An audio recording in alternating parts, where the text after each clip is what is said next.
ગરમા ગરમ એકદમ ગોળ દડા જેવી ફૂલેલી પૂરી સવારે બપોરે કે સાંજે જમવામાં મળી જાય એટલે ભાવે જ. તો શિયાળો પૂરો થાય ને લીલા શાકભાજી મળવાના ઓછા થાય એ પહેલાં આજે એકદમ સહેલી રીતે અલગ અલગ 2 પ્રકારની પૂરી શાકભાજીનો ઉપયોગ કરી અને બનાવશું. તમે આ રેસીપી જોઈને કહેજો કે બંનેમાંથી તમને કઈ સ્વાદની પૂરી વધારે પસંદ આવી. પહેલી પૂરી બનાવવા માટે આપણે ઉપયોગ કરશું પાલકની ભાજીનો અને સાથે લઈશું મેથીની ભાજી. અત્યારે ખૂબ જ મળતી પાલકની ભાજી અને મેથીની ભાજી જોઈએ એ પ્રમાણે લઈ લીધા પછી એક ઊંડા વાસણમાં પાણી લઈ તેમાં મેથીની ભાજી ઉમેરી અને પાણીમાં ઘસી સાફ કરી દઈશું, જેથી તેની ઉપર ઝીણો માટી અને કચરો હોય ને તો તે દૂર થઈ જાય. તેને હવે નિતારી એક કિચન નેપકિન પર ફેલાવી રાખી દેવાની. એ જ રીતે પાલકની ભાજીના પાન પણ પાણીમાં એકદમ ઘસી ચોખ્ખા કરી લેવાના અને એ પછી મેથીની ભાજી સાથે કિચન ટોવેલ પર રાખી દેવાના. સહેજ એવા કોરા થાય અને નેપકિનથી લૂછી લીધા પછી પહેલાં પાલકની ભાજી ચોપિંગ સ્ટેન્ડ પર લઈ તેને મીડિયમથી નાના ટુકડામાં સમારી લેવાના. ટૂંકમાં રફલી ચોપ કરવાના છે. એ જ રીતે મેથીની ભાજી લઈ મેં મોટી દાંડી હતી ને તે અલગ કરી નાખી. નીચે કૂણી દાંડી સાથે પાન લઈ તેને રફલી સમારી લેવાના છે. અહીં પાલકની ભાજી અને મેથી ભાજીનો સ્વાદ જે પણ વધારે ઓછો પસંદ હોય ને તે પ્રમાણે લેવાના. તેની સાથે એક લીલું મરચું લઈશ, તેના ડીટીયાનો ભાગ અલગ કરી નાના મોટા ટુકડામાં સમારી લેવાનું. હવે મિક્સરના જારની અંદર સમારેલી પાલકની ભાજી ઉમેરશું, મેથીની ભાજી અને સાથે લીલા મરચાંના ટુકડા પણ ઉમેરી દઈશું.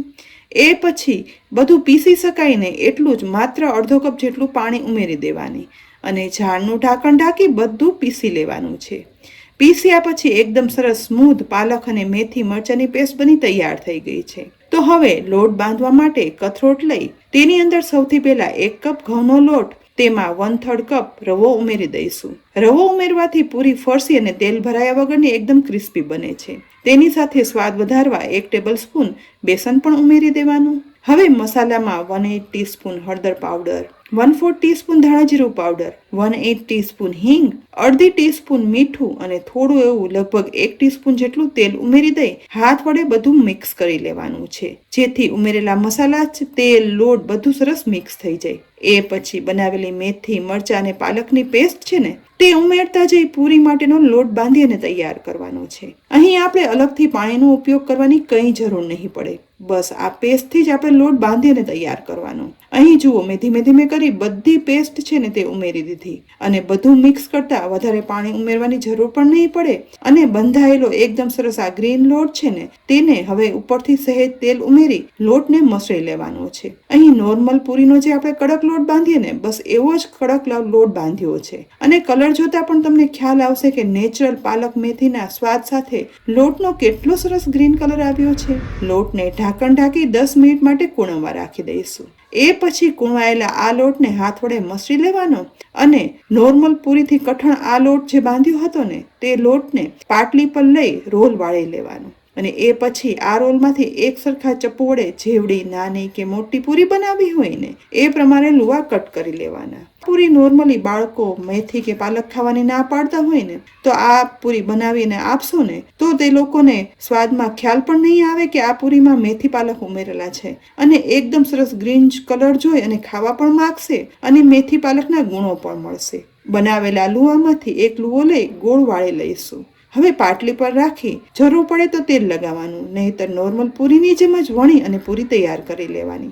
અહીં મેં આ રીતે મીડિયમ સાઇઝની 4 થી 5 પૂરી વણી લીધી છે.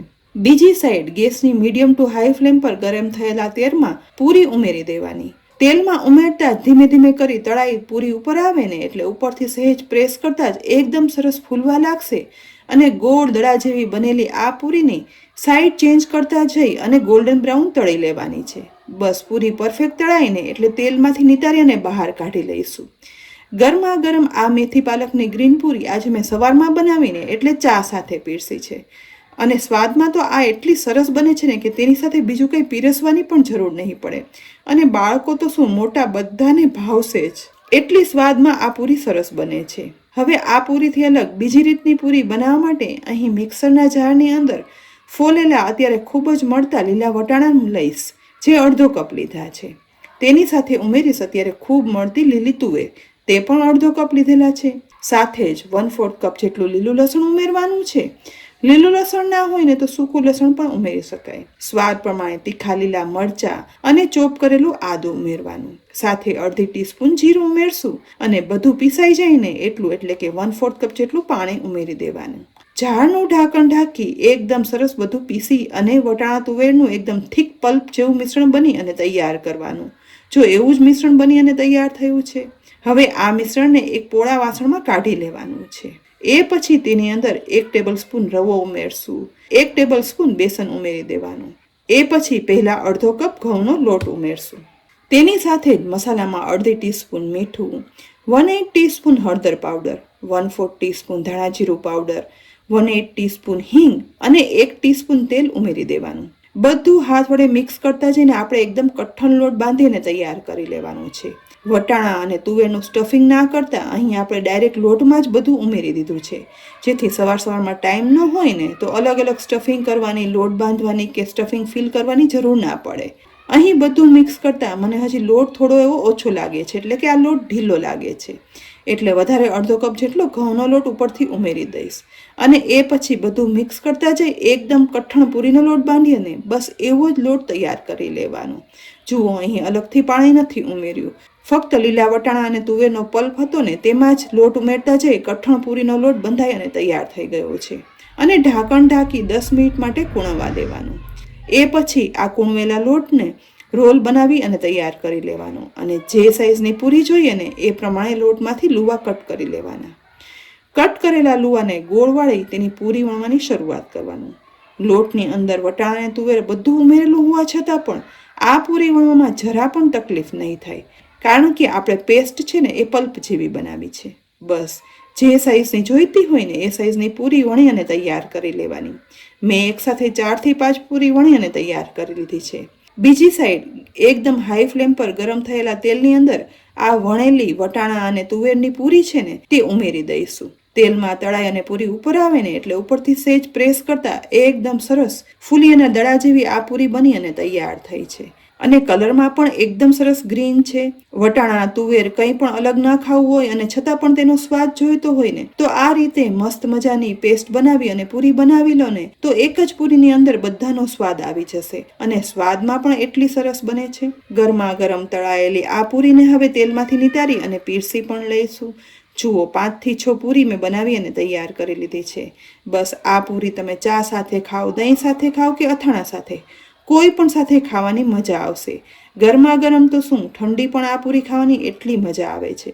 તો ફ્રેન્ડ્સ, આજે મેં 2 અલગ અલગ પ્રકારની એકદમ સહેલી રીતે લીલા શાકભાજીનો ઉપયોગ કરી અને પૂરી બનાવવાની રીત બતાવી. તમને કઈ પૂરીની રેસીપી વધારે પસંદ આવી ચોક્કસથી કહેજો. અને આ રેસીપી ઉપયોગી લાગી હોય ને તો લાઈક કરી અને શેર કરજો. અને હા, શિયાળો પૂરો થાય ને એ પહેલાં જરૂરથી આ રીતની પૂરી બનાવી ઘરમાં બધાને ખવડાવજો, ચોક્કસ ભાવશે. રેસીપી ઉપયોગી લાગી હોય ને તો આ વિડીયોને લાઈક કરી અને શેર કરી લેજો.